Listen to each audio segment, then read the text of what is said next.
You know what that sound means? It's another episode of Game for a Movie. It is episode 35. I am your host, Mike B. Tank. I am joined by Mitchell. Is that who you're pointing to? Yeah, okay, right. cool. I don't know. Yeah. Mitchell? Question mark? This is literally why I told you the order ahead of time. We were literally on Zoom, and you pointed directly at your At camera. the camera. So Dude, Yes, Mitchell that was on the screen. All right, well, Yeah. we've got Mitchell, Frodo, Sam, Andre, Sleepy, Dopey, Doc, and Mike. just mixed Who are dwarves you? and hobbits. Who are you in this mix? I'm either a Frodo or a Sam. It depends on how I'm Okay. feeling. Okay, well, this is off to a glorious start. Let's just talk about what we're drinking because I don't even know where to go after that. Hey, Mitchell, what Yeah. are you drinking? I am drinking some homemade cold brew, Nice. and it is very delicious and very energizing. Nice. Oh, nice. Jill, what do you got over there? I have an Earl Grey tea, and I cannot tell you who the company is because I don't have the tea bag in front of my face. But it's called Lord Grey, so it might be. No, that's a beer. It's an Earl Grey tea because I love Earl Grey. Are we doing phrasing? Tea bag in front of your face? Like, can we That do was, phrasing there? Yes, we can do phrasing. I don't think Okay. we'll get sued. That is amazing. That's great. Tea back in front of my face. Nice. Andre, what are you drinking back there? So, I got myself a tall boy of the Fat Orange Cats Baby Kittens double Oh, you're IPA. drinking the last of them. Yeah, you know, Baby I was kittens. saving for a special occasion. What Nice. kind So of my IPA? tea is It's a Lord double Bergamot. IPA. Double IPA. By the way, my tea is actually not called Lord Grey. It's Lord Bergamot by Smith Tea Maker. Wait, Oh, there you go. wait. Addendum. I'm reading the tall boy now. It is a hazy New England style IPA. Ooh. I was just gonna say, Why? Baby Kittens is not the double. No, it is You not. lied No, to but it's us. impressive that I like Baby Kittens because it isn't a double, but I really like Baby Kittens. Mm. That's the thing about hazies. They're a little fruity, you know. You never know what you might Yeah, like about I it. don't need to taste the hops. I'm okay Oh, with that. If I I don't could like bite hops. into a hop, I would. That's yeah. what I like about my IPAs. Mhm. Same here. But I am not drinking a beer over here. I have developed a cocktail last night, and I'm sure somebody has created it at some point in history, but I just decided last night on a drunken binge to create this.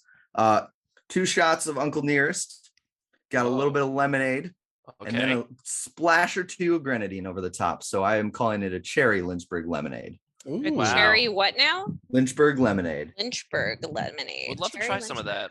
Lynchburg. and- It is fantastic. Like, it doesn't taste like anything, even though there's 2 shots of alcohol in this bitch. Oh, gotcha.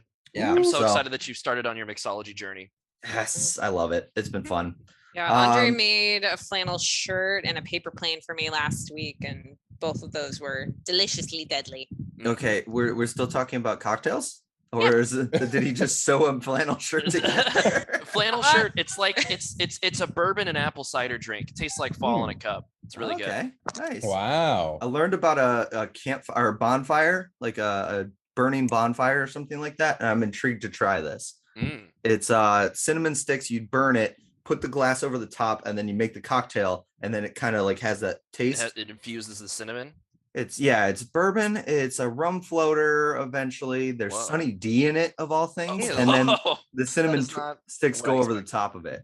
Okay. I'm not sure if I'm in on the Sunny D part. Right. I know yeah, it yeah. sounds weird, but I'm Hmm. gonna give it a shot. We like not will fresh have orange this juice, together. just Sunny D. Sunny D, yes, Sunny D. Yeah. Okay. Well, Fi- we'll try Final thing on the cocktails. I was watching a Scary Game Squad on YouTube, and they were talking about this drink. They called it a Starry Night, and it was Goldschlager and Jaeger it. because the gold would Oh, look okay. like stars. Okay. That Oh sounds my so God. nasty. Yeah, that one sounds awful. That sounds so horrible. Not for me. Yeah. Well, we have become a cocktail podcast, but really we have some I love movies it. to talk about. Mitchell, you're going to kick us off with probably the most recent movie. I'm just trying to think. No, Well- Jill actually does, technically speaking. Technically. Technically, Yeah. not technicality. We got the hits, ladies and gentlemen. Yes, we we do got the talking hits of about- the last Today. couple of weeks. Absolutely. Yeah. Now, guys, I would have been talking about Space Jam: A New Legacy, but I am only halfway through it. I had to stop. Wow. Did you I rage had quit, to or did you stop. have to Stop. like take a break? No, I had other things to do. Okay. Okay. So And clearly, I just, watching this movie was not a priority. No, it was Oof. something I was watching as I was cleaning the apartment, and then I had to go. So Fair. that's basically what it was. Mm. However, I did see the movie that was #1 at the box office last week, and that is Black Widow.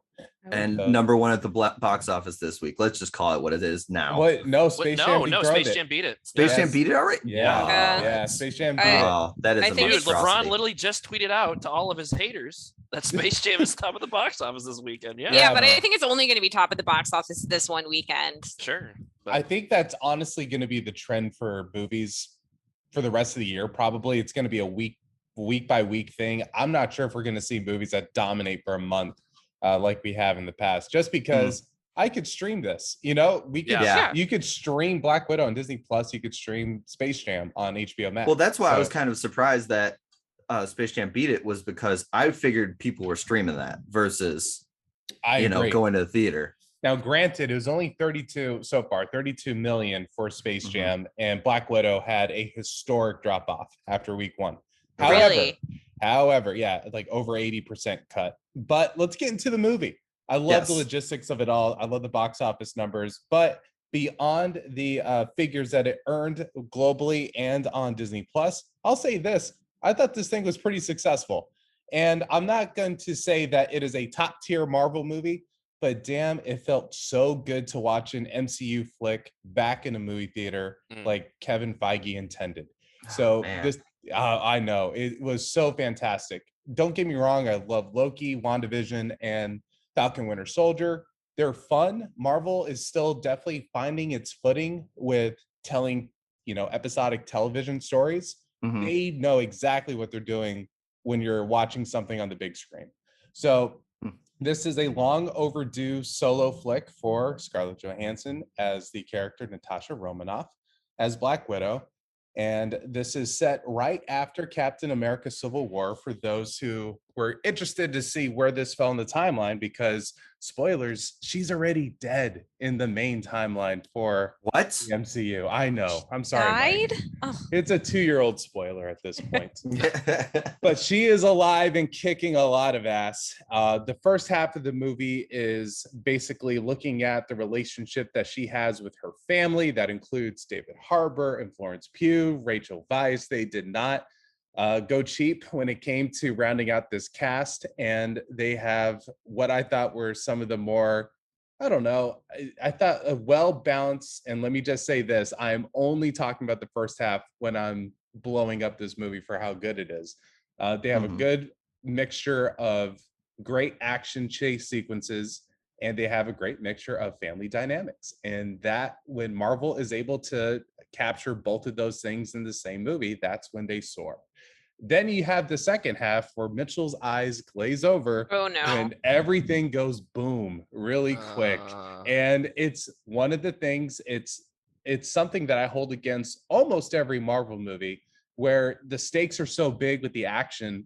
It's one, kind of hard to follow, and two, it's just so boring, because when everything's blowing up, nothing feels necessarily important anymore. Right. And it kind of looked cheap. That's my biggest gripe against Black Panther 2, which is my Wait, favorite. it looked cheap. It looked cheap, the same way that the third act action sequences in Black Panther look cheap. Ooh, Wow, that's ooh. and That I was agree a- with that was you a on PS2 that. cutscene Right. for a little bit there. No, Yeah, Mitchell, can you clarify when is it just the over the top bombastic explosions, or is it actually when the camera is focused in on a hand-to-hand fight scene? no, so the hand-to-hand is fine. Now, granted, they do the MCU thing where they just hypercut everything, but Oh yeah. course. that's a style choice at this point, which Yeah. I think works in certain cases. And like I said, the first half, I thought the fight sequences were great. There was a lot of cutting. However, I felt the impact when Florence Pugh was punching Scarlett Johansson. I could feel that, like all of those different things. The chase sequences I thought were so well choreographed. The opening of the movie might be the best part, where Hmm. it starts. This is not a spoiler at all, but it starts in Natasha Romanoff's childhood and where she grew up, and basically the big moment that sparked this trajectory of her life when she would go and become Black Widow. Do we finally get to see what she saw in Age of Ultron all those years ago? Not really. Okay. This scene takes place before all of that. Got it. Okay. Okay. And I'm not sure if you necessarily need to see it. The idea is, again, not spoiling anything here, but Her sister is played by Florence Pugh, and she goes through the same thing. However, Scarlett Johansson gets out, Florence stays in, and there's a lot of resentment there. So I think they do a fairly good job within the first 10 minutes of setting the table in that way. Like, hey, here are the emotional dynamics between her and her father, her and her sister, her and her mother, and off we're running. So up until the end, again, with all the action sequences, I thought this was a worthy solo story. It was almost kind of like a throwback to phase 1 Marvel movies where there wasn't, it wasn't burdened with the idea of we have to push the overall MCU narrative forward. We're just telling this Black Widow story. And that was kind of refreshing. Now, granted, I wish this came out 5 years ago, after Civil War came out. Right. At the that scene in Endgame, that ham-fisted girl power moment at the final battle. Yep. I need no man. What Marvel was going for there, they actually accomplished in this movie in a legitimate way. Where it's not clunky. It's not clunky at all because you're letting the characters lead the way. This is a natural story between two sisters in many different ways. This is a female-directed movie, and Kate Shortland, the showrunner for WandaVision, I'm blanking on her name, Jack Schaefer, I believe it is. She was a story by credit in this film as well. So there was a lot of female storytelling in this that was very legitimate, as Jill's friend Jack is Schaefer. joining us on the Zoom. What was that? That was Oh my Sophie. goodness. Oh, Sophie. Oh, we should have been talking about, I don't know, like Godzilla versus Kong right there. Like, I know, that actually was took over the Sophie's screen. Hopped on across over the computer. She's a big MCU fan. So it is Jack Schaefer, by the way. Jack Schaefer, yes. Yes. So anyway, I have nothing to say but really good things about it. It's outside of my top 10 for MCU movies because we have done MCU talk before in that regard. But it's definitely better than something like Captain Marvel, or I would say better than Doctor Strange, that's interesting because as soon as you said it was like a throwback to phase 1, I immediately thought Captain Marvel. It's like that's kind of what I thought when I was watching it. So keep in is mind, next up better than that in your head? Oh, do you remember, Andre, that when we did our epic Marvel rewatch, you and I both walked out of Captain Marvel saying it was much better than we first gave it. I did like it better on a rewatch for sure. Gave it a first pass. That's still a good sign though. That like I'm still kind of I haven't seen Black Widow yet, so yeah. I think the question. Oh, sorry, Mitchell, go for it. No, I was just gonna say, as much as I could highly recommend it when it comes to the MCU, look, at the end of the day, it's mid-tier, and that is just a testament for how good the MCU has done over the past 10 years. Right.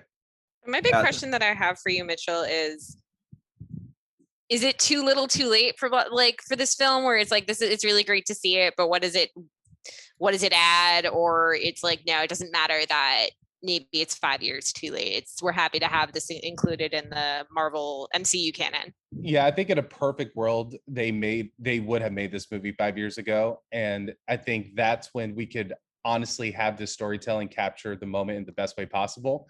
At the end of the day, this is still a very enjoyable movie, and almost like a throwback to a James Bond flick where it's a part of a greater story. But at the end of the day, it's about that film's mission and that film's characters. And then we get to move on to something else. So, and I'm not saying that Marvel should do this all the time. I mean, Shang-Chi's coming out. I doubt it's going to deal with anything that's multiverse heavy. From what I've heard, it's going to take place during the blip. So it looks like, at least for right now, Marvel is just trying to tell character-driven movies, unless we're talking about these big events that the Disney Plus series is setting up. Well, and I think that's also because of the relaunch of the characters. Since we do lose some of the faces and everything like that, they want to branch out to different characters, of course, because we have to reset the table again, basically. Exactly. We have to, and this gets us for 4 more movies. Absolutely. And you know what? I'll say this before I give my rating. The lasting legacy of this film is going to be twofold. One, David Harbour is just so funny, and I just love watching him be like anything he wants to be on screen. He has this great balance except for Hell, but that's a tough one.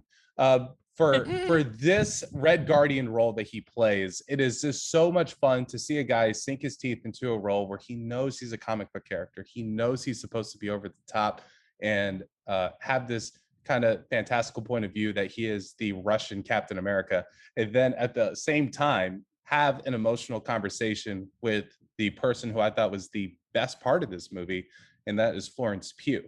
That's what I'm hearing a lot of. I've heard that too. Yeah. So She steals the show. She is fantastic. I've been a fan of hers. I'm not a huge fan of the movie, but her performance is fantastic in Midsommar. She was fantastic in Little Women. I believe she earned an Oscar nomination for that role as well. And here she is in a Marvel movie, kicking ass alongside Scarlett Johansson. So she plays Yelena Belova, who is the sister of Natasha, and she is a Black Widow as well. She has all the same skill sets, just a little bit younger, and has a different experience of going through the Red Room than Natasha did. One very key difference, which is basically the big plot point in the movie. I won't give that away. However, this movie definitely has a box to check in terms of introducing her into the MCU, making audiences care about her because she's going to be in the Hawkeye series. That's already been confirmed. And I would not doubt that she's going to continue to be in more Marvel projects beyond that. And she is so much fun to watch. Nice. I was going to ask you that. I held back because I was thinking, do we want to spoil it that much just in case you haven't seen it? But I mean, it feels obvious at this point that she's going to be involved. And especially you bringing up the Hawkeye, of course, but it feels even further stretching than that too. Yeah, Marvel did such a good job in just getting talent, especially phase 3 and on. I mean, getting Benedict Cumberbatch to be Doctor Strange, they're going after A-list people to be these heroes. And Florence Pugh is definitely one of them. She may not be A-list yet, but she's definitely on the way. Yeah. Well, what's interesting talking about that is for the, I guess, like a press tour for what they're doing with Loki, there's been a lot of Tom Hiddleston interviews, and there was a good one. I think he did it for Variety. Sorry, I'm trying to put my phone back in with my feet. Yeah. He did it, I think it was for Variety, where he did, instead of, him looking at his career, he was just looking at his journey from the beginning of Loki to the show Loki, and talking about how Marvel really was at the time, still is, as we can see, taking chances on relatively no-name actors and giving them this incredible key to a massive kingdom. And look at them now. Who knew who Chris Hemsworth was before Thor came out? Oh, who really Captain Kirk's dad. Yeah, that was it. That was it. Besides that one time, yep. He was Captain Kirk's dad. 5 minutes, and then he blows up. And then Tom Hiddleston, if you were outside of, if you were not a BBC fan, you probably didn't recognize him. And now, some of the biggest stars in the world. And I love Florence Pugh. Pugh. She's a fantastic actress. I loved her in Little Women. She definitely deserved her nomination because her character in the book is probably one of the more whiny ones. Yeah. So to make that character actually likable is an impressive feat. Yeah. So Marvel keeps racking up the W's, and I'll say this again, mid-tier. And you guys know how I rate things, so don't take this as a slight at all for people who really enjoyed this movie. But I'm going to give Black Widow a very solid 2.5 Taskmasters, and I didn't even talk about Taskmasters. I was about to say, we didn't even hear anything about the villain. Taskmasters is more of a not a punching bag, but just like a fighting thing. I wouldn't even call Taskmaster a character, unfortunately. Gotcha. That's definitely one of the weaker points of the film as well. That's a bummer for me, but yeah, but 2.5. Okay. All right. Jill, that brings us to you, and you have a couple movies to tell us about. Yeah, so I didn't intend to talk about a trilogy, but it just kind of worked out that way. If you are a Netflix subscriber or have a screen that's connected to the internet, you probably have seen advertisements for the new Fear Street trilogy. They came out over the last 3 weeks. So part 1 is Fear Street 1994. The second part is Fear Street 1978. And then the most recent and final entry in the trilogy is Fear Street 1666. I just watched part 1 yesterday, actually. Cool. Nice. They're based off of the Fear Street horror teen horror series by R.L. Stine. Massive, giant series. I remember when I was really young, my sister we would go to the library. She would be busy in the teen section, and I would just look at the covers of these books. I never actually read any of them. And they were all directed by the same person. Let me get the name. Lee Janik. Not sure if I'm not Janik. I'll take it. Sounds right. She did a great job. And it helped that it was one director, so very consistent in style. I don't want to say too much because it's very quickly to snowball into spoilers. But if you are a fan of horror films, meta horror films, you like a little gore, you like a lot of camp, these are the films for you. The first film is a love letter to the Scream era of films. Mm-hmm. You've got the masked somebody coming at you with a knife. Fear Street Part 2 is a throwback more to summer camp horrors. So Friday the 13th. Yeah, Friday the 13th. I was gonna say Cabin Fever, but no, not Cabin Fever. No, not Cabin Fever. Friday the 13th. And then Part 3 is definitely the most avant-garde is not the right word, but it is definitely the one with the most style. And if you were a fan of The Witch, this is this is actually my favorite entry now, Part 3. It's done in that style, and it's got a fantastic cast, a lot of to me new talent. I think the most in the names of the actors that stood out, it was Sadie Sink, who plays Max in the very popular Stranger Things, also on Netflix. But yeah, this is a really great cast. It's fantastically acted. It's diverse too, so you really feel that as if these are real characters. Their choices and their actions make sense in the world that they have established, and the mystery is really good too. I would say if there had to be nitpicks or criticisms, Part 2 is very good, but probably 15 minutes too long. When your franchise is over 330 minutes long, those extra minutes start to add up. They feel like a lot of weight. But I think Netflix did the smart thing by actually releasing them each week rather than all at once, or making this one massive multi-hour experience. And you can watch one of the hour and 45-minute long episodes, films, put it down, think about it, come back the next night and go into Part 2. So I would say definitely a watch. If you are a little worried about how gory they are, there is blood, there is gore, there is guts. It is not a grind fest like Saw or Hostel, but if you are a little squeamish around those type of things, it's there. This is not a PG horror series. This is definitely PG-13, approaching on R. They love their foul language in these films. Agreed. So yeah. I can't believe that Sadie Sink was the big name you gave. I mean, yes, she is a big name. I guess Maya Hawke. Okay, Maya Hawke too. Oh, yeah. But Gillian Jacobs. Oh yeah. Except I don't really know what Gillian Jacobs is from. Community, come on. Which I haven't watched. But she's been in everything. She's been in a lot of different things. I'm just going to pull her up now. But let's go through Hot Tub Time Machine. Haven't seen it. Don't Think Twice. Haven't seen it. She's in Invincible. I've seen that, but she's only a voice actor. Oh, who does she voice in I don't know. She's Adam Eve. Eve, yep. Oh, okay, yeah. She was in those Diet Coke commercials about the yurt. If you want to live in a yurt, go live in a yurt. Have you ever been in a yurt? Yurts suck. I have not been in a yurt. I don't want to be in a yurt, but I'm just pointing it out. Okay. That she was the person in that. I have skimmed her filmography on Wikipedia. Mm-hmm. I don't think I have seen any of the films that she is in. You need to get on Community. Wow. You just need to do it.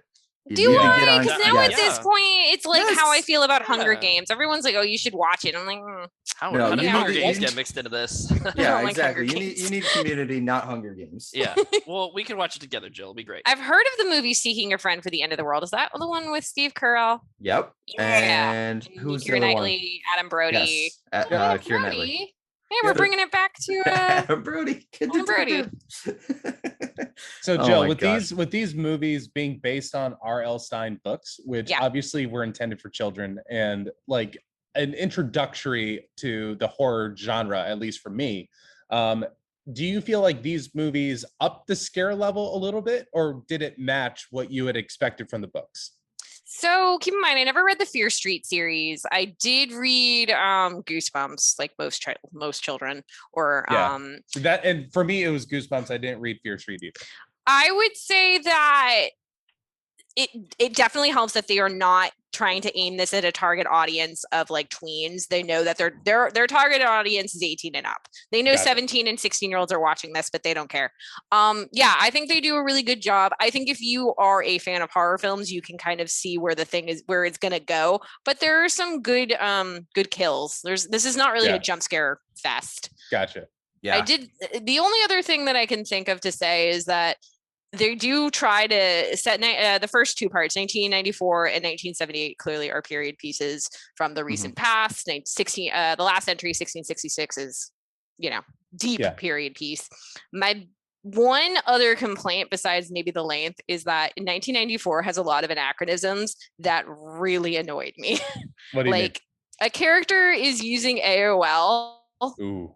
In what year was it? 1994. Yeah, it didn't come out until 96. And it was like on a big chat deal room too. Like that was a big deal too. It was an important plot. I don't want to say it's a super important plot point, but it establishes that a character is genre savvy. Yeah. And it's like, I don't think computers could do that. And if they could, you could definitely not afford one. Yeah, I definitely didn't think that way, but yeah, that's definitely that was annoys me just now. a little distracting. Yeah. And from there, I just couldn't unsee it. And then the really good soundtrack, but also it's songs that came out after 1994. That bugged me more, but I did like the soundtrack. I did think that was very good. If the worst thing I can say is that this movie has its own distinct style and just leans right into it. Mm-hmm. You know what? Better to have a unique style, even if it might have anachronisms, than no style at all and be very bland. Yeah. What would you say rating wise then for the entire series? For the entire series, I would say 4.3 Sarah Fear Hands. Okay. Let's Sarah Fear Hands. 4.3. That's really high. Yeah. No, I actually really enjoyed it. It once again, it helped that I could watch it each week rather than all in one go. And it really worked. It helps that these characters are all so likable, and the way that they're utilized makes you care. Even though the same actor might be playing a different character in a different time period. They do their homework. They lay down the groundwork and foundation for why you should care about these characters in one time period. And then they find a way to bring in these connections to make you care about a different character that the same actor might be playing in a different time period. And it still resonates. So do you need to watch all three to really appreciate it? Or can I just watch the 1666 one because that sounds the most interesting? That's a really good question. I actually was thinking about could you, depending on when you jumped into 1666, could you just watch it? You should at least see part one. Part two, if it had to be skipped, could be skipped. You will miss out in meeting two characters in particular. But to really appreciate why 1666 hit so hard, you need to see the story in part one. Gotcha. Good to know. But part one's really good. So it starts off well. It's not like, oh, all right, episode one was rough. Maybe it'll get better in episode or film two. And to be honest, I did enjoy part one. I'm not going to watch this now because I often hoard horror movies for October. And I feel like this is going to be a weekly viewing experience for me come October. And I'm really excited for it. Yeah, I would totally watch these again in October if Andre wants to. Okay. I've been trying to get Claire because I think she would actually like that. She doesn't like horror movies, but I think she would like this. Yeah, it's they what's the word? They advertise when gore is gonna happen pretty. There's a few oh my, but they do the camera around a room. You can kind of figure out, oh, I think that item's gonna come into play momentarily or something like that. That'll bring us to Andre. Andre, tell us about what you have been watching. Oh, yeah. Well, I mean, it's a few weeks old at this point, but Jill and I watched Pixar's Luca on Disney Plus. And look at Mitchell's face in the Zoom call. It looks so adorable, and I heard it's such a wonderful movie, and I hope that you guys don't dunk on it right now because I'm really looking forward to watching it. It fucking sucks and I hate it. Pixar sucks. It is delightful, and I do like the way that it is animated, even though the style does just make me wish it was stop motion animation because it looks like it now. Yeah. Yeah. Oh. No, I mean, honestly, I feel like we're saying this with every single Pixar release at this point, but this movie looks impeccable. If they ever do a rerun or like a re-release in theaters, I would love to go see it in theaters because Me it just too. looks Nice. absolutely gorgeous. So real quick, it's just Jill and I that have seen it, right? Correct. Yes. Okay, cool. All right. So off the top, I really, really, really enjoyed this movie. This is not going to be like a super like earth-shattering film, or like it's not going to be like world-changing or super unique. It doesn't really rank up there for me for like the all-time Pixar greats like WALL-E or Toy Story 3, that kind of echelon. But honestly, this was just such a nice, warm, comforting movie to watch. And I really, really dug it. Nice. Just off the bat, it's so I guess high level, the movie is about a group of sea monsters. So the whole conceit is that this takes place in Italy, I think in like out of time, like 1950s, 1960s. Yeah. Italy. And there are sea monsters that live near this port-side town called Porto Rosso. And the whole concept is that the fish, the port town they're basically sea monsters. Like they're all hunting for them, right? They're all kind of like, that's kind of the culture of, is like, oh, there's reports of sea monsters around, and there's that's the conceit, and all the sea monsters live underneath. They don't interact with humans at all. It's a little bit like Finding Nemo, and that whole like, you stay away from the boats, you don't interact with humans at all. It's kind of a forbidden thing to go to the surface. I touched the butt. Right. Yeah. The whole opening 20 minutes is very that. It focuses on our titular character, Luca, who is a sea monster living in a small breezy town underwater. He's kind of he's very curious. He wants to go to the surface, kind of, again, draws a lot of, like, literally it's like Little Mermaid meets Finding Nemo at first. And so I wasn't super engaged at first, but it quickly kind of, as soon as Luca meets his number one compadre Alberto, it gets way more engaging. Alberto is maybe like 1 or 2 years older than Luca, kind of tries to play it off like he's a really worldly guy, knows what he's doing, and he basically gets Luca to crack out of his shell and come to the surface and hang out on their own little deserted island. And it's very charming. It's, if any, like, it's just a really solid friendship story about boyhood and growing up. And yeah, I mean, so basically the main crux of it is that Luca and Alberto dream of one day getting a Vespa to try to ride around and ride into the stars, because they try to make their own makeshift Vespa on their own deserted island. And they're like, well, if we go to Porto Rosso and see like the city of Vespas, we can get our own and we can get off this planet and ride in the sky. And it's all very charming.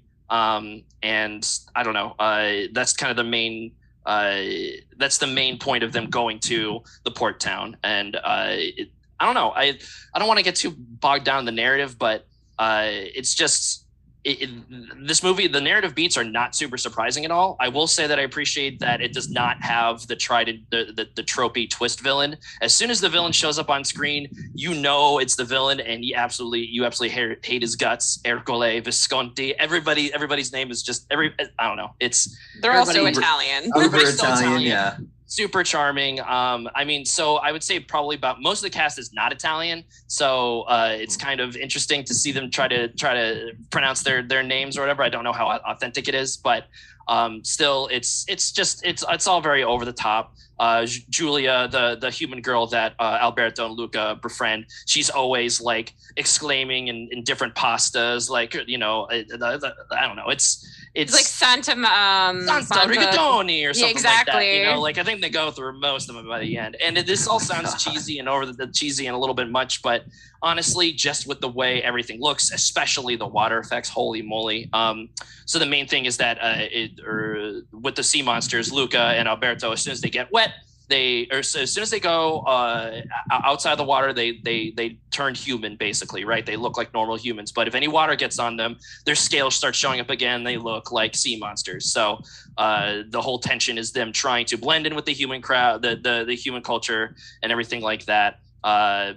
but the effect of water touching their skin and as they're jumping in and out of the ocean, it looks incredible. I just wanted to break it down like frame by frame, and it all looks great. Nice. Yeah. It also sounds great. So Ooh, I okay. love a Pixar soundtrack. This one, well, I liked Soul, but this was probably one of the better scored Pixar films, in my opinion, since Coco and Inside Out. Okay. The soundtrack to this film is phenomenal. I listened to it the day after, or a couple days later, and it resonates still. You feel, as Andre was saying, it's a smaller scale story. It's not what if feelings had feelings, what if toys had feelings, it's closer to a Miyazaki film, what if sea monsters had feelings? It's not even that though. Right. What I was trying to say is it's similar to a smaller scale story in a Miyazaki or a Ghibli story. This is Ghibli absolutely film. a love letter to Ghibli Yes, films, and that's right? not and that's not an accidental That's not hidden connection. at all. Yeah, Porto Rosso come on. Porco Rosso. Yeah. It's a film by Ghibli. Julia is Kiki from Kiki's Delivery No, Service. she's Tombo. Well, right, Tombo, right. She's Sorry. wearing his outfit. Yes, but also just like that, like her entrance though, right? It's just straight out of Kiki, right? Like it's when she comes zooming down on the bike. Yeah, in the way that she is sitting on it. Yes. Yeah. Anyways, continue on, Joel. Yes, exactly. It was such a really the great film, but the fact that the soundtrack and the score is so phenomenal pushes it into a whole other tier. This is definitely not the worst Pixar has ever done. Oh my, no. by a far more. This is not the Good Dinosaur. This is not Cars 2. No, I mean the Good Dinosaur is Cars also 2. not good. It's not Cars 2. It's not even. It's better than Brave. Right. It's just Brave. a really, really sweet story that I think a lot of pretty much anyone can resonate, even if you are not a sea creature or Italian, or if you ever wanted a Vespa. I know it's hard to look at me and see this, but I really wanted Brave to succeed better than it did. I thought Brave was going to be great until someone's like, "Oh, you don't know? What? Bears." You mean Boo from Monsters Inc., who is now the witch? Yeah. The time-traveling Boo. Does this fit into the Pixar theory in any way? I have not clicked into it, I don't know. I've I'll seen... have to rewatch it and see in the background. Once you've watched the film, Google it. People have already tried to figure out where it falls in the timeline. I think it's supposed to be after Wall-E and Eve rebuilt the world. God. What? Oh. What?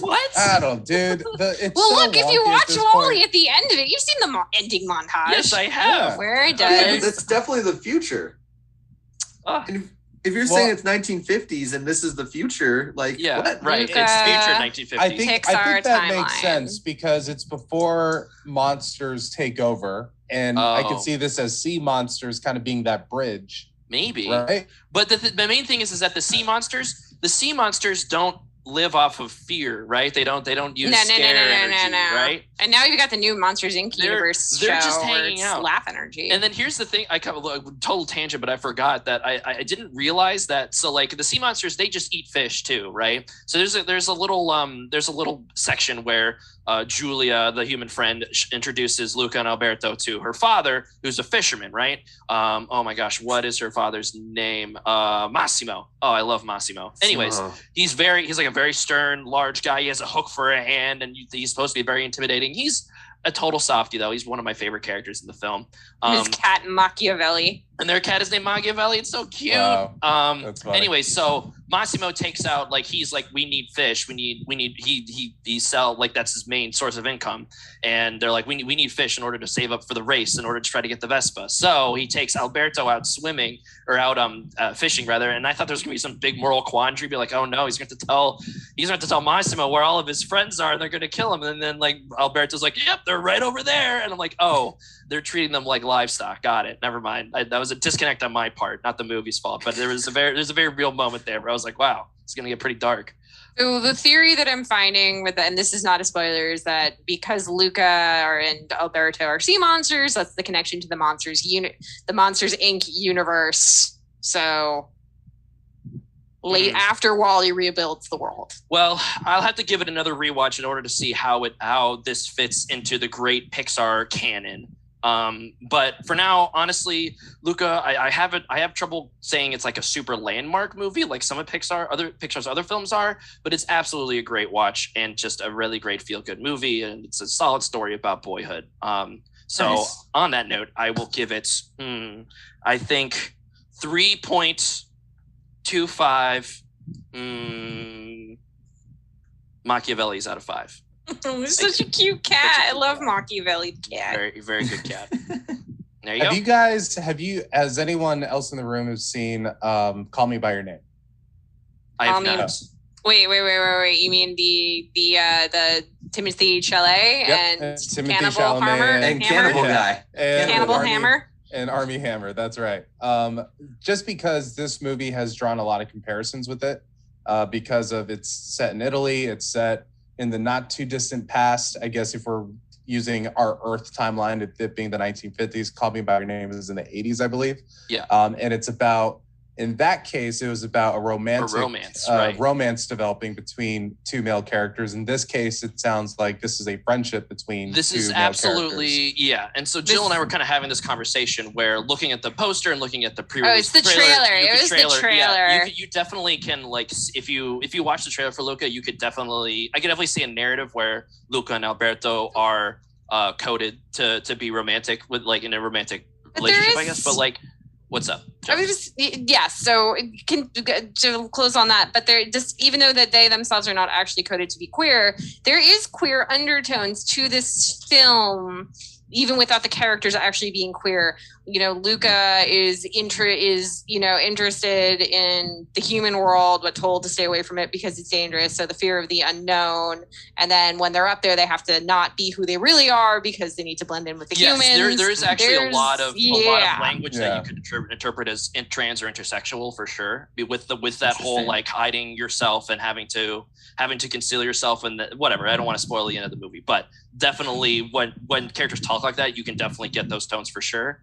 But as for, like, the main two characters, I definitely don't get that vibe that they're romantically interested in each other at all. They don't need to be. Just and I don't think it needs to be. No, I think it's there is a genuine love between those two characters that's very heartwarming, but it's not a romantic love, I don't think. So nice. Gotcha. That being said, I'm definitely open to a story that's like that. This is, I don't know, this is made by a company that's still not sure. Would they always put out headlines like, "Whoa, like this is the first gay character in a Pixar movie," and it's really like the 8th.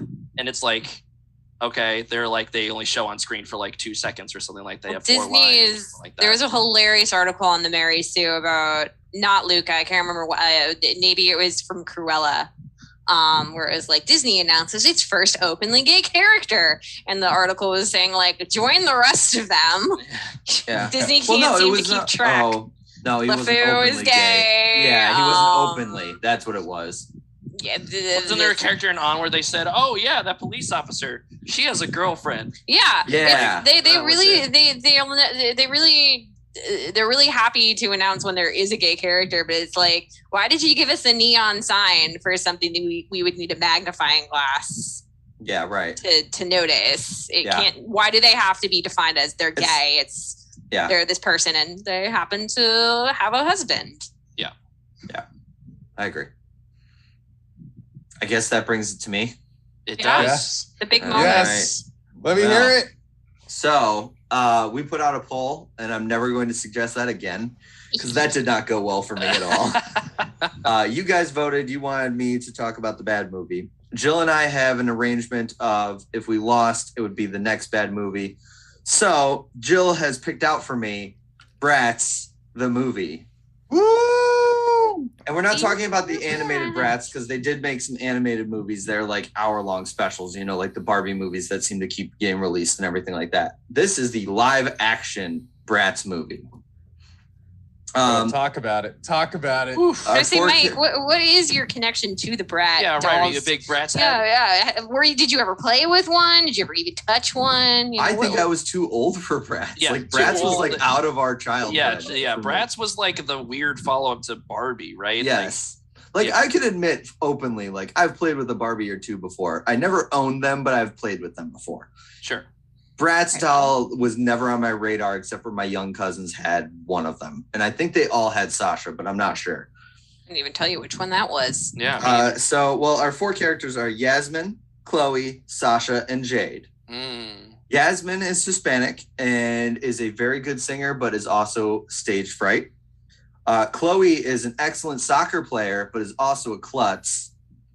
Sasha is wants to be a cheerleader, and her parents are divorced. They made a point of that. And Jade is the Asian girl who has overbearing parents, and all she wants to do is be really smart at science, but also really good at fashion.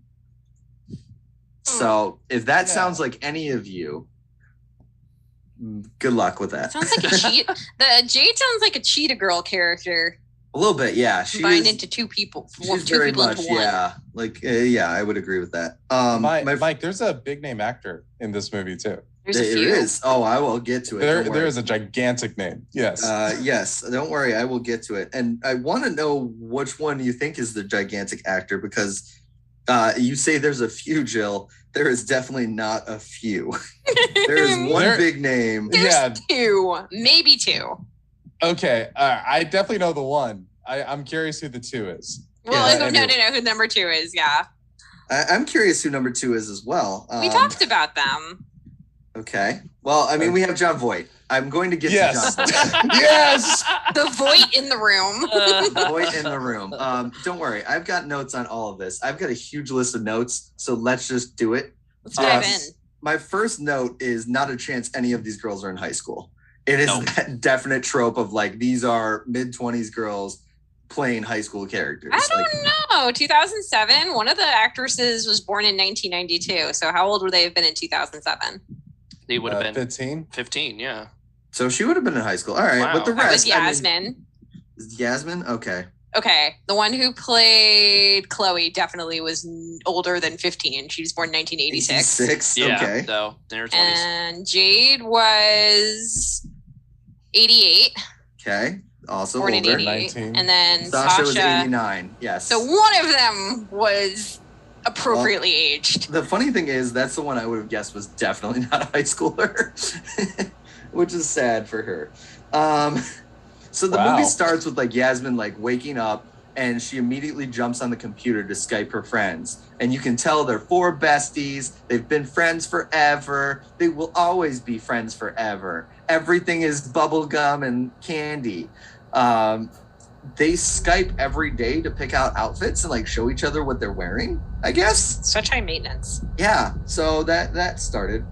Yasmin is Hispanic, like I said before. She like goes to her house, and just to drive home that she's Hispanic, there is a mariachi band in her kitchen. Like a full mariachi band. As you do. There's like they have the hats, they have the look, they have the guitars. Like is that? I'm sorry, I don't like. Is there like? Are they just? Is that's her family, or they just have a? They don't address it ever again. Okay. There is a mariachi band in her kitchen, and like they're tuning their instruments. That is what it is. Like is that her origin story? Is that her family's a traveling mariachi band, and that's how she got her musical chops? A descendant of main character from Coco, whose name I'm blanking on. Maybe? Well, that's the opposite of the. Well, I guess. Well, no, at the end when he learned. Yeah, you're right. Anyways. So we also meet Booby. Booby. No, it is Booby. It's not pronounced. Booby. It is Booby. Booby. Who is played by Lainey Kazan, who is also the mother in My Big Fat Greek Wedding. She's number 2, the other slightly famous person. Yes, she is the slightly famous person. I would not go very famous person. We know who she is, but I mean, she's made a career of the same role. She's a Jewish actress pretending to be a Hispanic mom. Yes, and it gets very Hispanic. The font on the opening credits is Comic Sans. I just need to point that out because that's what I just need to point out. Of course, I addressed all the stereotypes. This whole movie is about stereotypes and cliques and whatever. So they get to high school, their first day of high school, and they're like, we're going to be the best of friends. And they do like even like best friends forever and like do like hands in thing before they go in, which annoyed me. They go to head bitch, whose name is Meredith, I believe. Is that like a prefix, the head bitch? Head bitch? All my notes say head bitch. I did not bother to learn her name. I'm pretty sure it's Meredith. but it is head bitch. It is Meredith. Yes, that's it. Chelsea Kane, who's been in other things, I think, but it's head bitch. So head bitch has like bragging to her friends about how she has organized all the seating arrangement by clique. So there's the loners, there's the goth kids, there's the who have some overlap, I'm sure. There's the jocks, there's the cheerleaders, there's the smart kids, nerds, and stuff like that. And then we go to John Voight.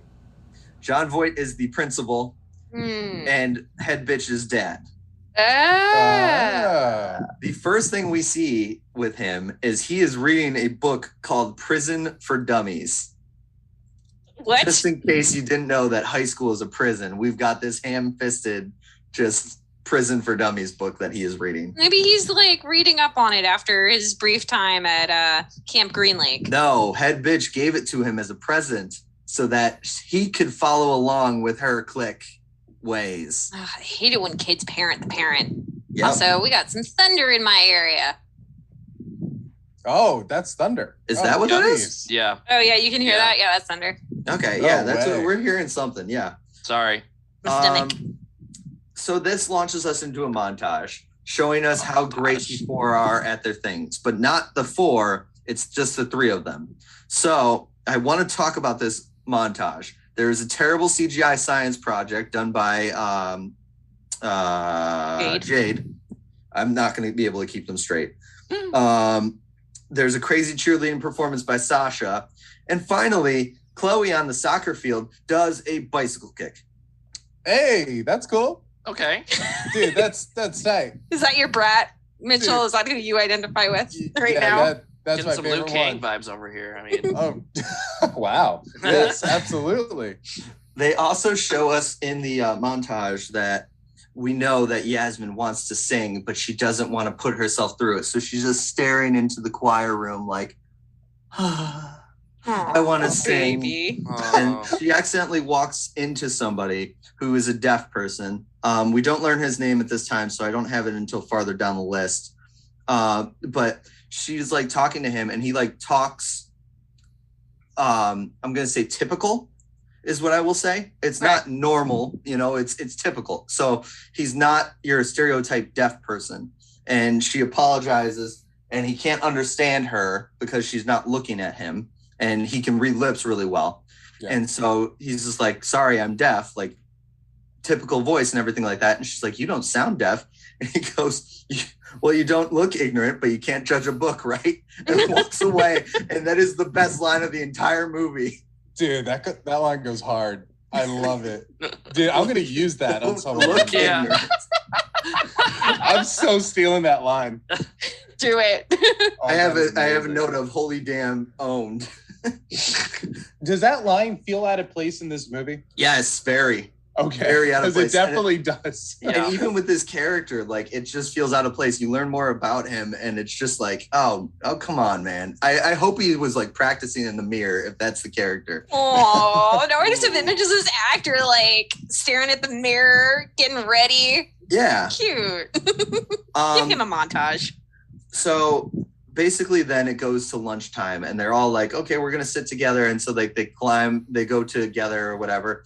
And all of a sudden the cliques are asking for them. The cheerleaders want Sasha to join them. The nerds want Jade to join them. The soccer girls want Chloe to join them. And who's left? Yasmin, our main character pretty much, because she's the one that gets the most time and they want you to feel the worst for.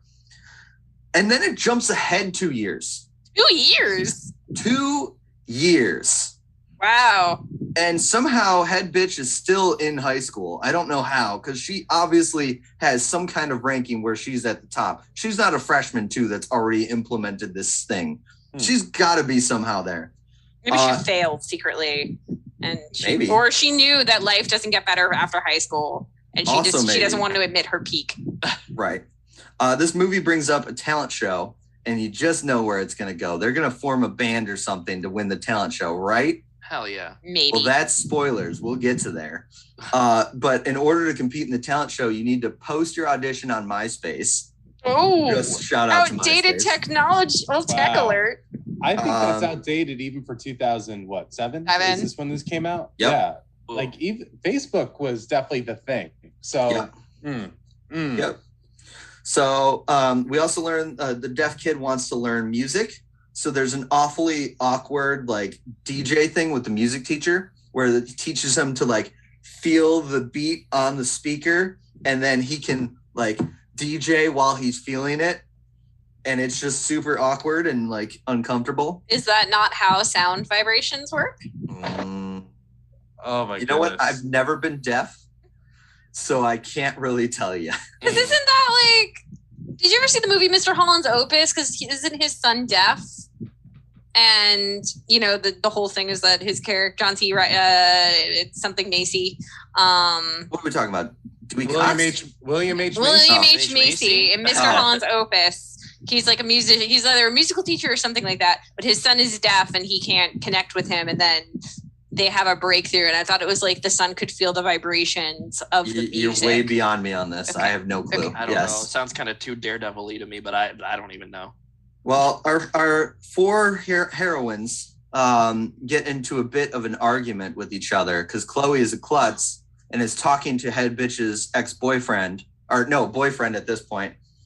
So Chloe is like awkwardly together with the boyfriend, but not really. Head bitch sends her dog, who is just on campus, to go like attack her and make her trip. She drops spaghetti on Yasmin, who then like falls on a skateboard to send spaghetti onto Sasha, who gets really mad and throws it at Yasmin, but ends up hitting Jade. And of course, it starts a food fight because, you know, that's what it does. And why do all of them have spaghetti? That's what I want to know. It was spaghetti day in the cafeteria. You got a carbo load. They're getting ready for a long run the next day. I think that's what you got to do. No, they're growing girls. They're growing girls, Mike. Like, and you ever think about that? They're growing brats. I also want to know, so when she slips on the skateboard, there's a Wilhelm scream. Oh, that's great. Really? Yes. Like out of nowhere, just they accidentally knock over the principal's statue. He puts them in detention. They save friendship a few times, trying to figure out why they can't basically be friends again. Somebody threw spaghetti at somebody else. Well, and they kind of like figure it out in detention. They're like, okay, we're gonna break the system. We're gonna break the cliques. Blah blah blah. I have some notes. They still are covered in food. Nobody let them clean off or get new clothes or anything like that. They call each other bimbettes, which is a great term. Bimbettes. Okay. That was right over the house. Is this PG? I'm pretty sure it's gotta be. It's not G. It's not G. Is it? I was gonna say it's a little spicy. I mean, it could be. Spicy. What does IMDb say it is? I don't know. I'm pulling it up. It's PG. PG. Ooh. An hour and 50 minutes of my life has gone to this movie. Well, that's not too bad. Good for them. Get in, get out. We're good. Yeah. They create Operation Mingle, which is to get everybody to mingle with each other. It sounds like a dating app, to be fair, honest. Yeah, that's true. There's a part where Bobby and Yasmin are singing in the room because they're happy they're friends again. And they're singing La Cucaracha. Wait, isn't Bubby and Yasmin mother and daughter? Yes. So they were not friends. Did they not become friends, or were the Bratz not friends? That the Bratz were not friends. They spent 2 years not talking to each other and realized they're not friends anymore. And then after this detention, they figured out Operation Mingle, and now they're celebrating and singing La Cucaracha together. Because it's royalty free. That's why. Maybe. Yeah, that's the real reason. Yasmin's brother records it. This comes back later. Don't worry. Okay, I had a note about Cameron is the head bitch's boyfriend. He is ugly in this movie, like really ugly. But IMDb, he got hot, real hot. He long bottomed. Yes, he long bottomed hard. Wait, what's the guy's name? Cameron is the character. Stephen Ford. Stephen Ford, yes. Stephen Ford, okay. Yes, Stephen Ford. I want to take a look. Yes, I will post a picture on our Instagram. Oh, he's in Teen Wolf. Okay. Yeah. Oh, yeah, look at that. Hey, Mike. Being Teen Wolf, come on now. IMDb suggests, if you liked this movie, to watch Baby Geniuses, the TV series. Yeah, no, I'm good. I'm very good. That's great. What else happened? Okay, so Yasmin's younger brother basically goes over to Head Bitch's house because he has a crush on Head Bitch's sister, Cherish. Cherish. That is a horrible name. Yes, Cherish. So he goes over and basically Head Bitch realizes he has something on his phone. So she starts like pretend flirting with him. She's in the middle of a pool and wants him to come over to like show her this video. He walks in a leather jacket into the pool and like shows the phone to her of them doing La Cucaracha. She has a flash drive with blackmail on everybody, and this is how she's gained control. We just learned about this flash drive. I don't think she understands how a flash drive works. Because she's just 2007. I don't know. Do people know how flash drives work by 2007? Yes. Not because of that, but because he has a phone. She has a flash drive. Oh no. And she wants to get the video on the flash drive. How? Just gonna upload it. You need a computer? Yeah. You need a computer, a couple cable, you know. He's also in the middle of a pool. This is a bad idea because like that phone's not waterproof. I don't know how this works. I don't at all. I feel like that Game Boy cable is going to be in play here. Yeah, the old multiplayer cable, bro. Yeah. Wait, how old is is Yasmin's brother? And how old? No, he's not in high school. That's what Ew, we know. and she's flirting with him? No, she's using him. I know she's using him, but she's still flirting with like a pubescent person. I guess. I don't know. Uh-oh. Yeah, if this was on the flash drive, she'd be busted. She would be one of the people in that episode of Black Mirror, Shut Up and Dance. Where it's like you have to do horrible things, and we find out what the dude actually did. Yeah, that was a gut punch of an episode. Yep. Yeah. Well, now we flash forward. So Head Bitch wants to throw herself another Super Sweet 16 to get on MTV. She's 17. Well, no, she is 16, but like she had a party like a month ago. Oh. And so she wants another one to be like, all right, I'm still the popular bitch. The line, can't go to the party, I have nothing to wear occurs. And we go shopping for like the fourth time in this movie. And it makes me wonder, I know nothing about Bratz.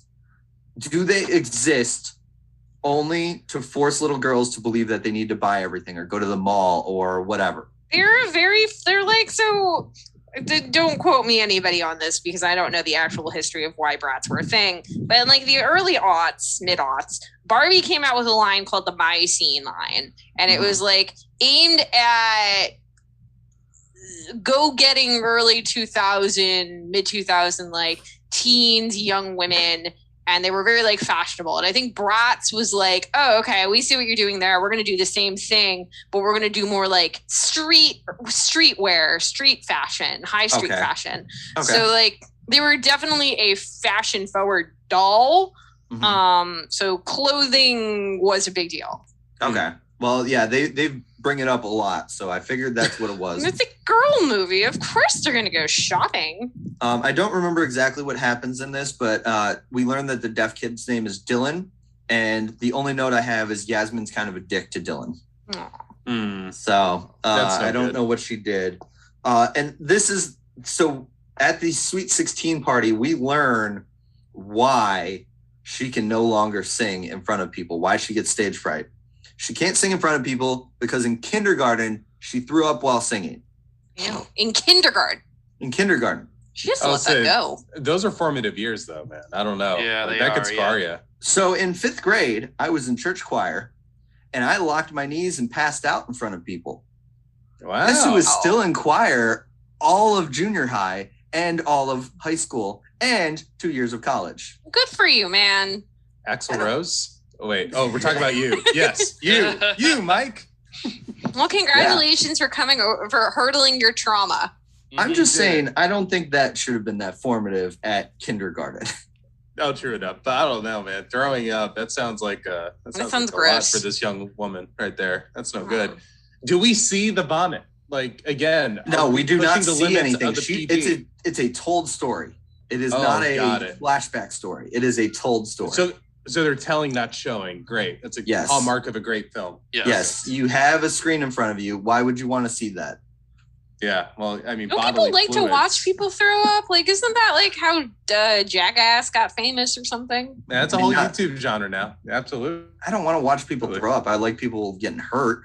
Like, Yeah, that's that's my true, too. favorite part of Jackass. I can't wait for Jackass 4, by the way. That will be a future movie on this podcast. That Yes, it reminds will. me, Oh, if you like 100%. Jackass, I should forward you a really great article about Johnny Knoxville and like Yes. him Oh, looking back on his please. career. Jackass 3, we went to Please. the midnight showing, so I am all on board for this. Like, yeah, it's happening. Well, that was perfect for us, Mike. That was college for us. That was, Yeah. Yeah. Oh, it was right in our great. wheelhouse. Yeah. Mm-hmm. Okay, so the Super Sweet 16 party, we learned that Chloe's mom is a caterer. She's not feeling well. And so the girls, of course, offer to help. And then, of course, the people can't make it to the catering event. So the girls, again, help. Meredith's just being a bitch because she wants to be a bitch. So she makes them wear clown outfits. Fast forward 30 seconds later, and they have made it their own, and it's fashion clown forward. And they're like having a great time and blah, blah, blah. And my question for this whole movie comes to one point. There's a lot that I cared about in this movie. One of the things I cared about was, does John Voight remember any of his lines? Why do you say that? Because his character, every single thing is, why are you being mean to these girls, sweetie? Shouldn't they be your friends? He's literally saying, He literally says, like before each line, or at least one of them. Maybe he wanted to try his hand at being Christopher Walken. He's not Oh, that's Christopher funny. Walken. He's terrible. There's and then- I was just gonna say that is something that Spike Lee had done in She's Gotta Have It as Mars Blackman. And the reason why his character stutters in it is because he was trying to remember his lines as he was speaking. So he would repeat the first word of the line over and over again. That became a quirk, but it was actually him trying to remember his lines. John Voight, who's an Oscar-winning actor, I believe, or at least nominated. Definitely This is nominated, great. but winning? I don't know. Yeah, Definitely cash that check, homie. I don't know how much he won gave for you to do best. this. He won for best in a leading role. Okay, great for him. But anyway, that is insane to me that is the case. Yes, it is really bad. I mean, like, it's an obvious cash grab situation. He did not try at all. Also, one of my favorite stories of forgetting the line is still about Zoolander, where do you know the why male models thing? Yeah. So do you know the story behind it though? No, not the story. No. Oh, so like he says the line, but why male models? Right. And like they go through the whole thing and blah, blah, blah, and whatever. He forgot the line and just went back like they would go back to the beginning or try again. And so he goes, but why male models? And they left it in. And they left it in because it was better for the character. It was so funny. It's just a great laugh, you know? Yeah. Oh, I love that movie. Can we talk about that movie? Anyway, keep No, we going. can't. I haven't rewatched Let's the talk, we can original talk about Zoolander 2, it Zoolander sounds like. That could be in We so already did. long. We already talked that's about right. Zoolander 2. Oh my God, you're right. Oh, All right. Holy So Keep going. she has a circus themed birthday.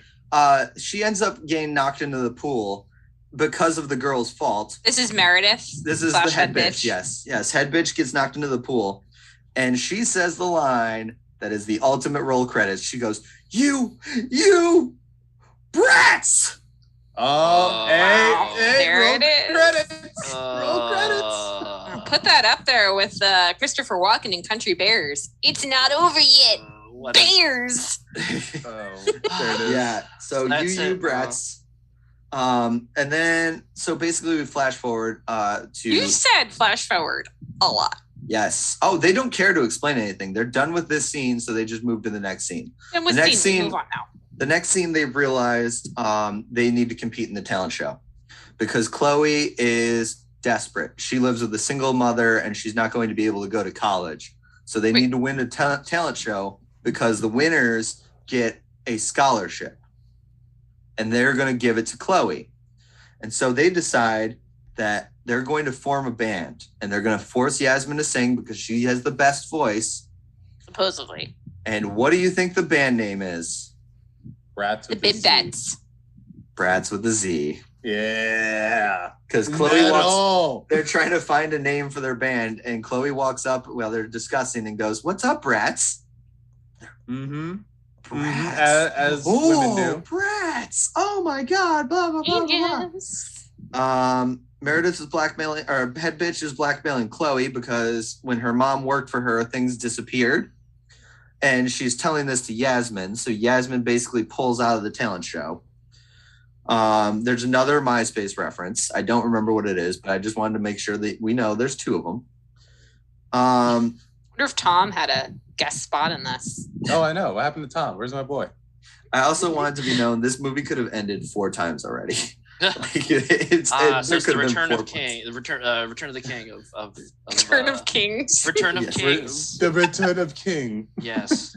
Of, That's the Tommy Wiseau version of Yes. Return of the King. Um, Oh, that'd be hilarious. The fellowship's all Tommy. oh my God. And you have my axe. And my bow. I can't carry you. I can't carry the ring, but I can carry you, Mark. That's it. We What need to make just this happen. happened? I would give up my You're life tearing me savings apart, to Sarah. film this movie.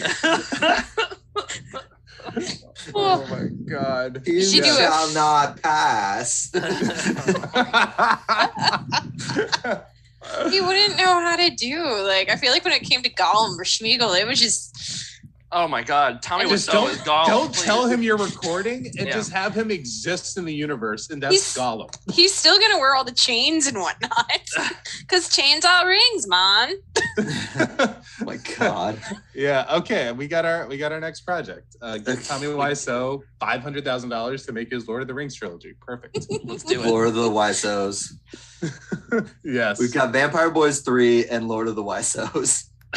I would move ahead the Wiseau's idea ahead of Vampire Boys. I would 3. move too. I feel like he's already thinking about it. Yeah. Yes. Okay. Well, we have another logo for the shop that's coming eventually. Hey. All these fake movies we're making.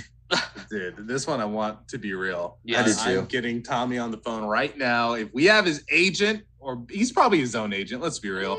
Let's Yeah, go right. ahead and get this thing made. I think we could find Tommy Wiseau's number somewhere in the universe and get him on the phone.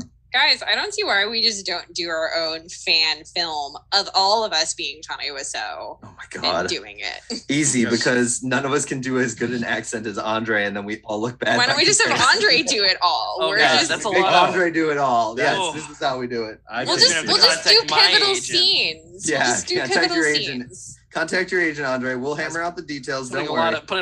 of onus on me to carry this performance, man. Holy moly. Well, just think about it this way. You will deliver at least nine really great performances. That's just the core fellowship. Then we got to include Elrond, Galadriel, Sauron, Saruman. You gotta be the Thranduil so you can say it was real. So we're gonna do some Hobbit stuff. It's gonna be great. It's gonna be great. Uh-huh. Wow. Okay. Yeah. Finish this Brad stock. Let's so get we back to can Let's, get free let's production. finish this movie. How did we get so off the rails? So basically, Yasmin's out because she feels like they would blackmail. They would get blackmailed and they'd all be embarrassed. Scene later. Hey, who cares if she's blackmailing us? We've got a talent show to win. He recovered quickly. Right Yep. on. Right on. They made a huge deal. I also I wanted to point out as well, every time head bitch opens the flash drive, it made a computer beep. Like a boop. Wait, she did that herself? No. Like, Like, okay. I thought, like a sound happened every time she opened the flash drive, so they don't know how flash drives work. oh, gotcha. Well, you have to know that the technology is being used. I mean, how else could you I don't know. You got Right. it in the right determine way. that? Well, so basically she opens the flash drive, puts it out on the screen, and all their stuff gets blackmailed out there and blah, blah, blah. And they defend themselves in the middle of the talent show, just like, well, I did this because this and this. And like, my mom didn't steal from you, you bitch, you did, and blah blah blah, and whatever, and like it just everything's okay. The divorced parents get back together during the middle of this jaunty tune that happens, which is called Bratitude is the name of the song. Was it catchy? No. Yeah, and how it was dope definitely is it? lip synced. Oh, don't do that. Definitely lip synced. Don't do that. Yeah, the divorced parents somehow get together. They made a huge deal of Deaf Dylan being able to DJ, but there definitely wasn't a single part of this song that was DJ'd. Like, Okay. none of it. Oh. And so like it was just not a big deal. It just dropped. Obviously, DJ Dylan / DJ Deaf Dylan loved Yasmin, so they get together. Chloe and Cameron being the boyfriend of Head Bitch, they get together. Were they like setting that up that they were like into each other? Or is it Yes, just like they were setting each other. Okay. They were setting it up the whole time. But what they were not setting up was Jade gets together with her head science partner because they're nerds and cute. And then Sasha's just happy because her parents got together again. she doesn't get a boyfriend? She does not get a boyfriend. Also, I forgot to bring this up. The head cheerleader of Sasha's cheer squad wears a tiara the entire movie. A tiara. A tiara. Yeah, I went to I don't college know with why. a dude who wore cat ears every day just because he could. So why not? Yep. I have 3 more notes for this. Keep going. How much did John Voight get paid for this? Because it must have been a lot because he had to say yes because he did not have a good time the entire time.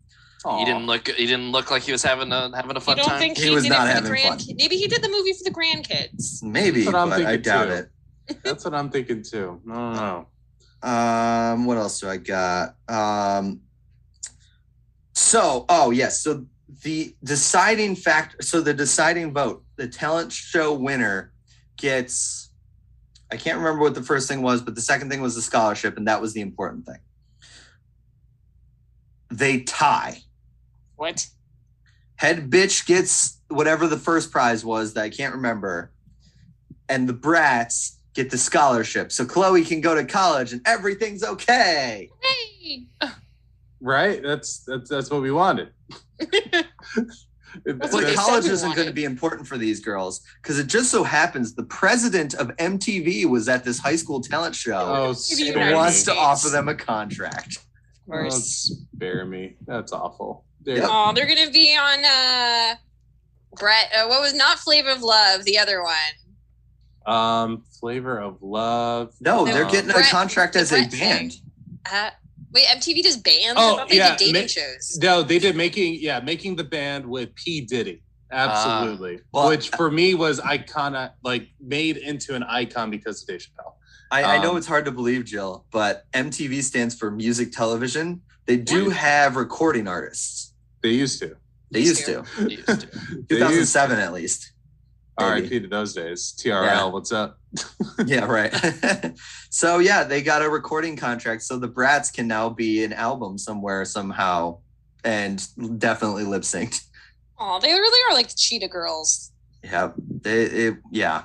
So Mike, you're so in on this movie. That I'm is so Bratz the happy movie. for you. I bet you're I'm- gonna name your future daughter Yasmin or Ooh. another one. Another one of them. of Or all of one them, the others. of all of them, I would say Give the her most 4 first names. the 2 most first names, 2 realistic. middle names.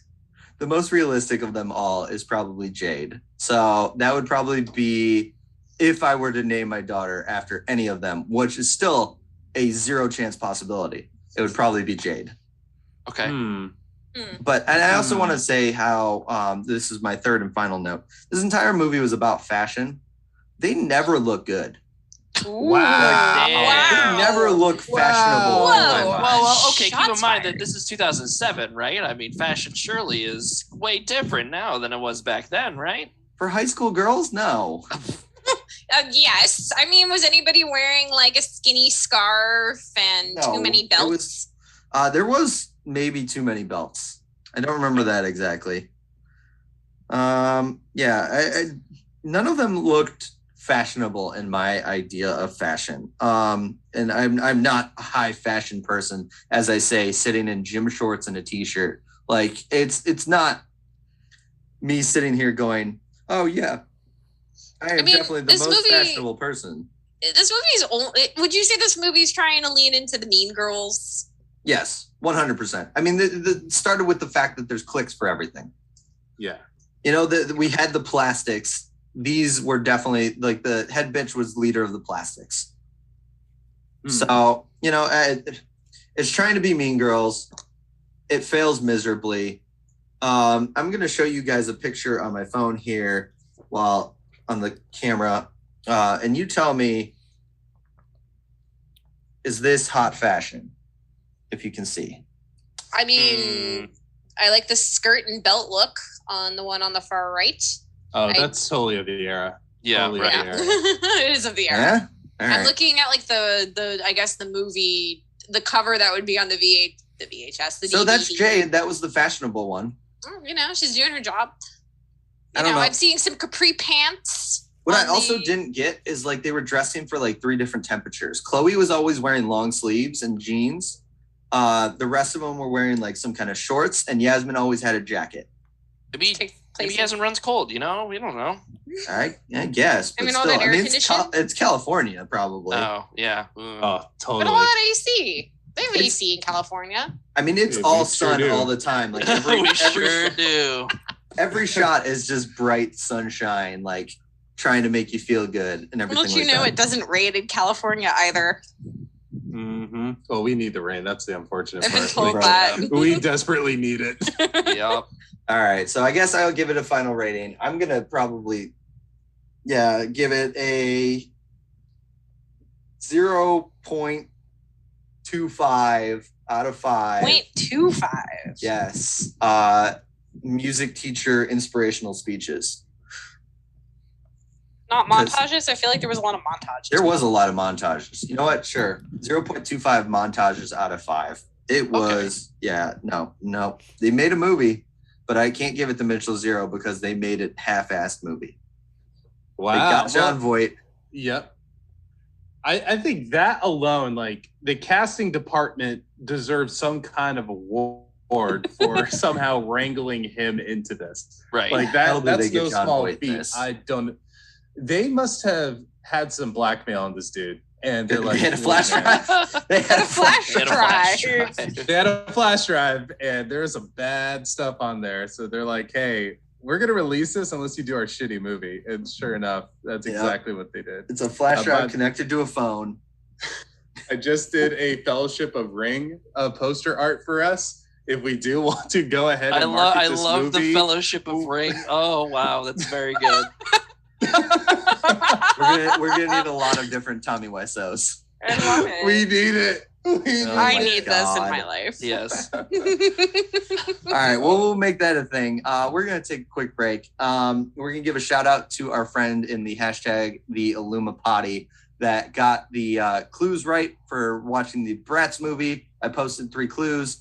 If you want your promo in the show, try to guess ahead what our bad movie is. This is Rippin' on the Rock. It is a rock and lull podcast. Their first season was all about the music of Kid Rock and Rippin' on the Rock. There you go. And their second season that they're currently doing is all about new metal. It is hysterical. It is a fun time. Definitely check them out. Here's the promo for Rippin' on the Rock.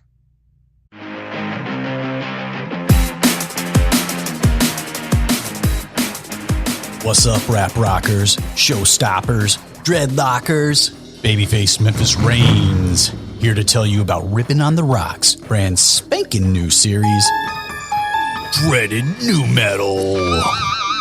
Yes! As the name suggests, we'll be tackling all your favorite 90s and early 2000s new metal bands where at least one of the members had dreads. Remember how that was a thing? Yeah! Time to bring it back. Seriously? In this new 9-part series, you'll be hearing us make fun of some of the greats.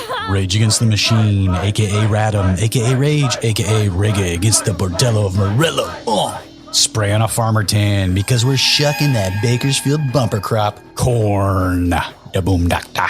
Sharpen your finest shovel because we're digging all the ditches with Robert Zombie. We'll also cover some of the not-so-greats. Get your GED with Head PE, Higher Education Planet Earth, whatever that means. Abandon all hope on a rope when we just say yes to Dope, the band. And check check those gag reflexes for saliva. Ew. Oh no. Getting excited yet? Prove it. You damn well better be. We're gonna make you laugh till you have a coughing fit and people have to ask if you are okay. Dreaded New Metal debuts June 9th. Sleaze Louise, that's next hickin' week. So what do you say, brother? Join me, Eleanor-obsessed Memphis Reigns, the very literate John Milton, and Cyrus the Virus's worst nightmare, Cameron Poe, on June 9th for Dreaded New Metal. We'll be waiting. Check us out on rotrpodcast.com. That's rotrpodcast.com. I'm ripping on the road. I'm walking low podcast. Ripping on the road. I'm walking low podcast.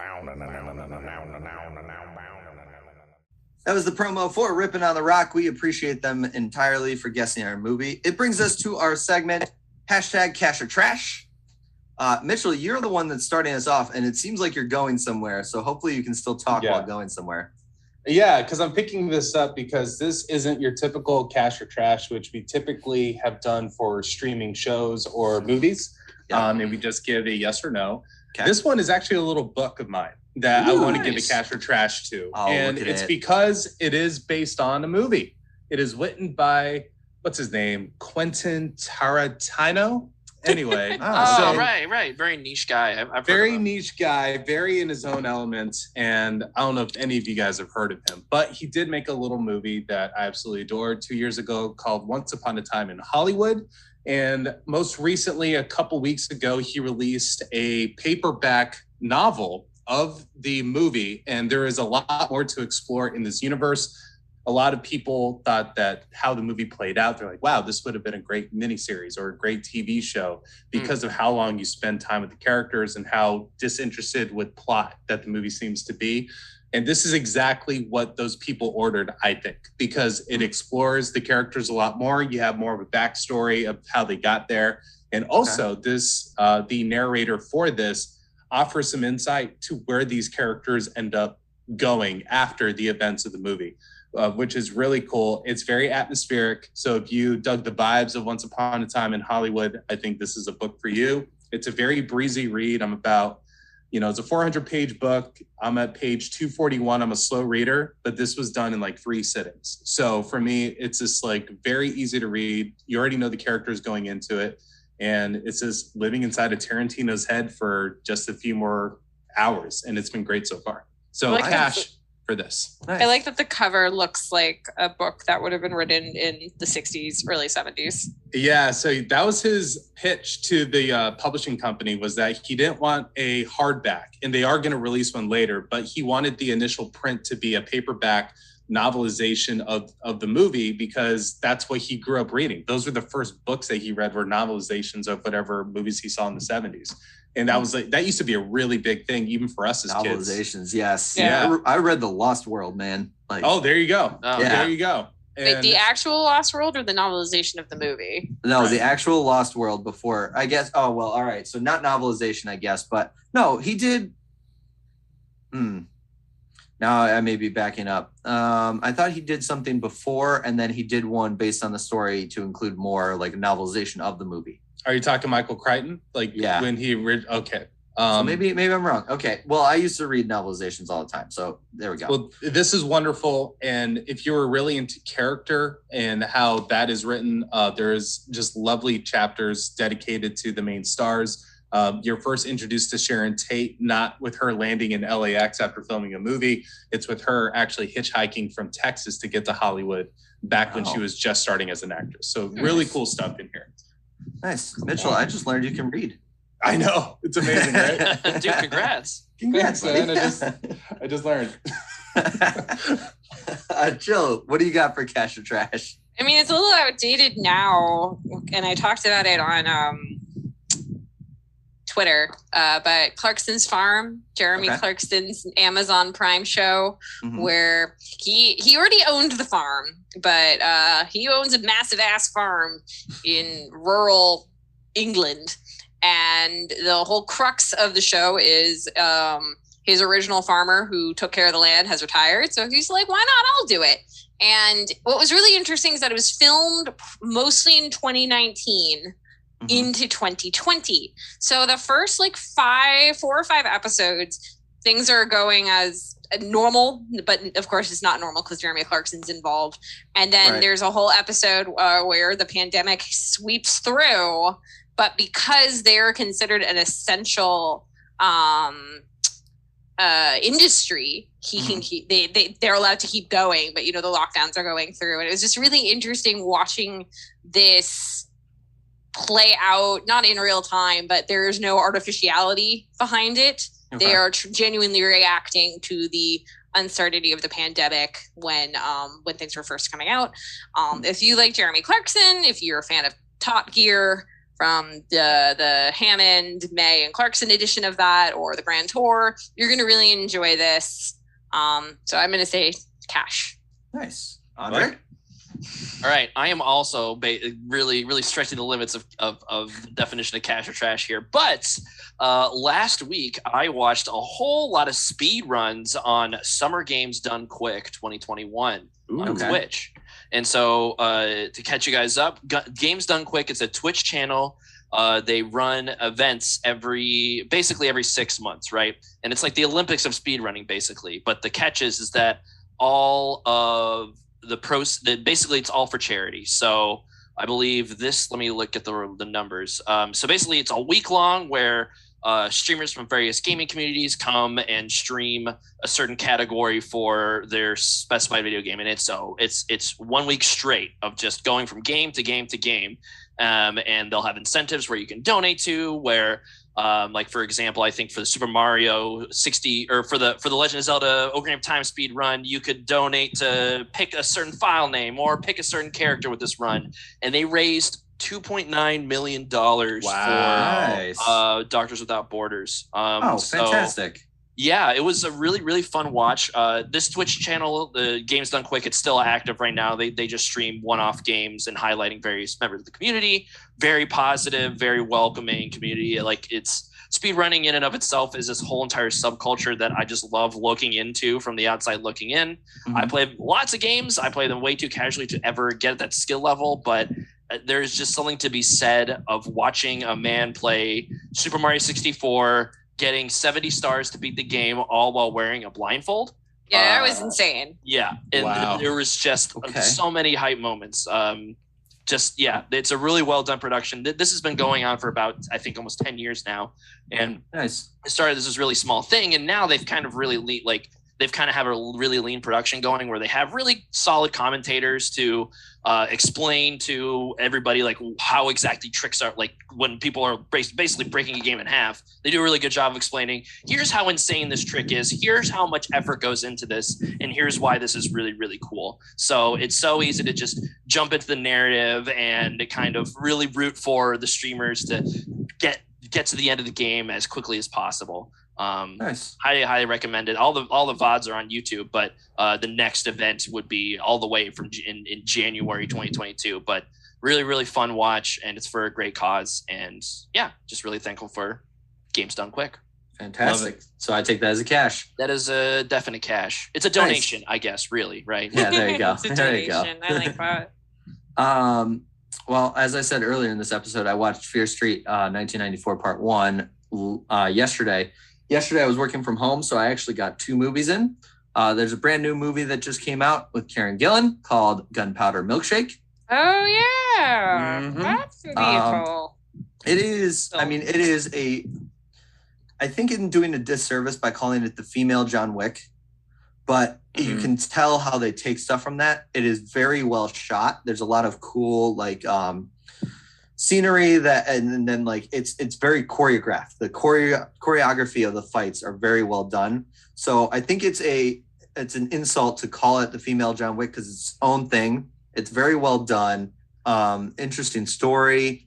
You kind of know where it's going. It's not unpredictable, but overall it was really a lot of fun. If you want a good action movie to kill a couple hours, you turn your brain off. Like, it is just a lot of fun. Karen Gillan's excellent. The cast is phenomenal.